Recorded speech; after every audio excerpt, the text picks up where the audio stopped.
frères et sœurs, que j'ai péché en pensée, en parole, par action et par omission.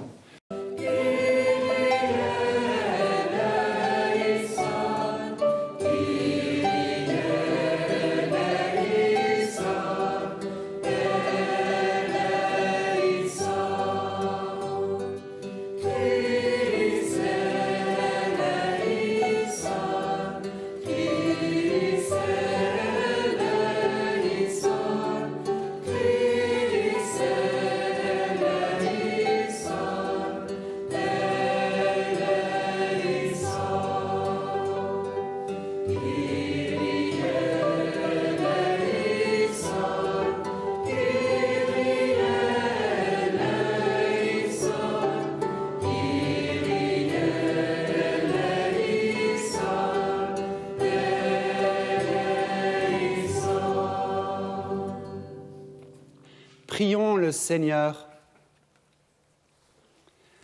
Seigneur Dieu, source de toute bonté et de toute miséricorde, tu nous as montré comment guérir du péché par le jeûne, la prière et le partage. Accueille favorablement l'aveu de notre faiblesse et puisque nous prenons humblement conscience de nos fautes, que ta miséricorde nous relève sans cesse. Par Jésus-Christ, ton Fils, notre Seigneur, qui vit et règne avec toi dans l'unité du Saint-Esprit, Dieu pour les siècles des siècles. Amen. Lecture du livre de l'Exode. En ces jours-là, dans le désert, le peuple manquant d'eau souffrit de la soif. Il récrimina contre Moïse et dit : « Pourquoi nous as-tu fait monter d'Égypte ? Était-ce pour nous faire mourir de soif avec nos fils et nos troupeaux ? » Moïse cria vers le Seigneur : « Que vais-je faire de ce peuple ? Encore un peu et ils me lapideront. » Le Seigneur dit à Moïse : « Passe devant le peuple, emmène avec toi plusieurs des anciens d'Israël, prends en main le bâton avec lequel tu as frappé le Nil et va.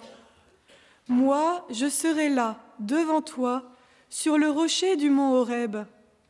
Tu frapperas le rocher, il en sortira de l'eau, et le peuple boira. » Et Moïse fit ainsi sous les yeux des anciens d'Israël. Il donna à ce lieu le nom de Massa, c'est-à-dire épreuve, et Mériba, c'est-à-dire querelle, parce que les fils d'Israël avaient cherché querelle au Seigneur, et parce qu'ils l'avaient mis à l'épreuve en disant : « Le Seigneur est-il au milieu de nous, oui ou non ? » Parole du Seigneur. Nous rendons grâce à Dieu.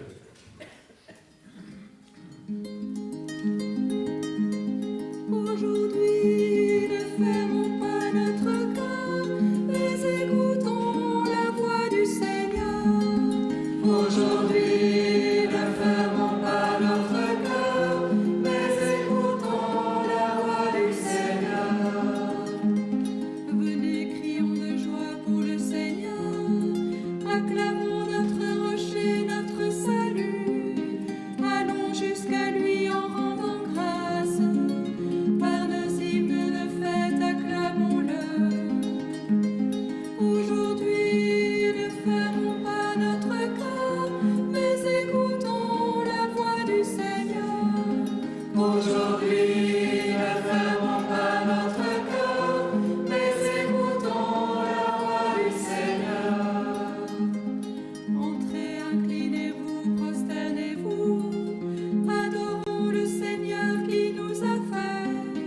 Oui, il est notre Dieu, nous sommes le peuple qu'il conduit. Aujourd'hui, ne fermons pas notre cœur, mais écoutons la voix du Seigneur.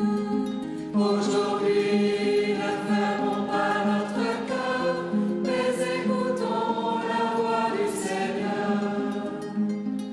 Aujourd'hui, écouterez-vous sa parole. Ne fermez pas votre cœur comme au désert, où vos pères m'ont tenté et provoqué, et pourtant ils avaient vu mon exploit. Aujourd'hui,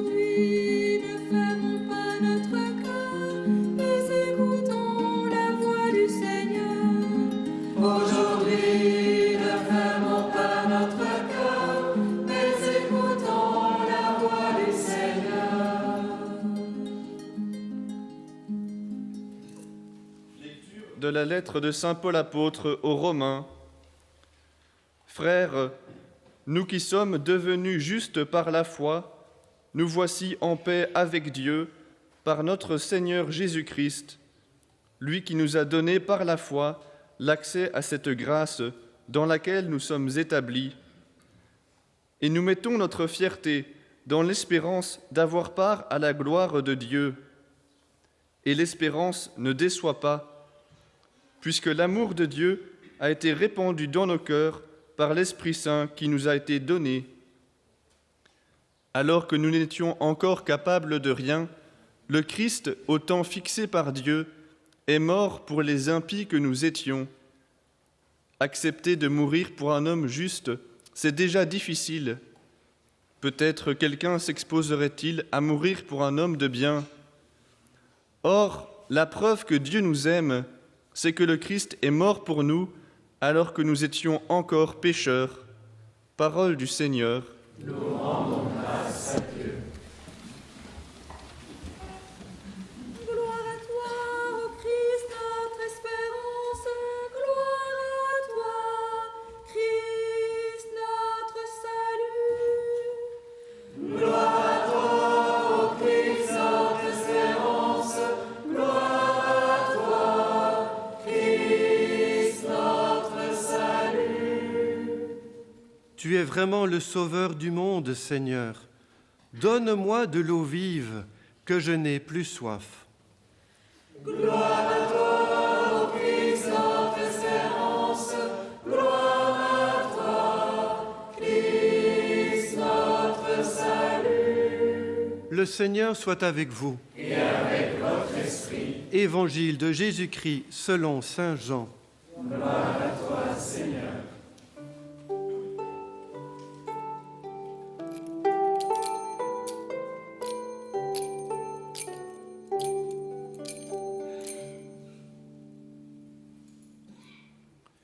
En ce temps-là, Jésus arriva à une ville de Samarie, appelée Sychar, près du terrain que Jacob avait donné à son fils Joseph. Là se trouvait le puits de Jacob. Jésus, fatigué par la route, s'était donc assis près de la source. C'était la 6e heure, environ midi. Arrive une femme de Samarie qui venait puiser de l'eau. Jésus lui dit « Donne-moi à boire ». En effet, ses disciples étaient partis à la ville pour acheter des provisions.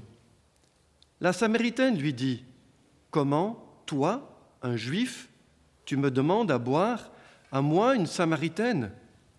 En effet, les Juifs ne fréquentent pas les Samaritains. Jésus lui répondit « Si tu savais le don de Dieu, et qui est celui qui te dit « Donne-moi à boire », c'est toi qui lui aurais demandé, et il t'aurait donné de l'eau vive. Elle lui dit « Seigneur, tu n'as rien pour puiser, et le puits est profond. D'où as-tu donc cette eau vive ? Serais-tu plus grand que notre père Jacob, qui nous a donné ce puits, et qui en a bu lui-même avec ses fils et ses bêtes ?» Jésus lui répondit « Quiconque boit de cette eau aura de nouveau soif, mais celui qui boira de l'eau que moi je lui donnerai n'aura plus jamais soif. Et l'eau que je lui donnerai deviendra en lui une source d'eau jaillissant pour la vie éternelle. » La femme lui dit « Seigneur, donne-moi de cette eau, que je n'ai plus soif et que je n'ai plus à venir ici pour puiser. Je vois que tu es un prophète. Eh bien, nos pères ont adoré sur la montagne qui est là, et vous, les Juifs, vous dites que le lieu où il faut adorer est à Jérusalem. » Jésus lui dit « Femme, crois-moi, l'heure vient où vous n'irez plus ni sur cette montagne, ni à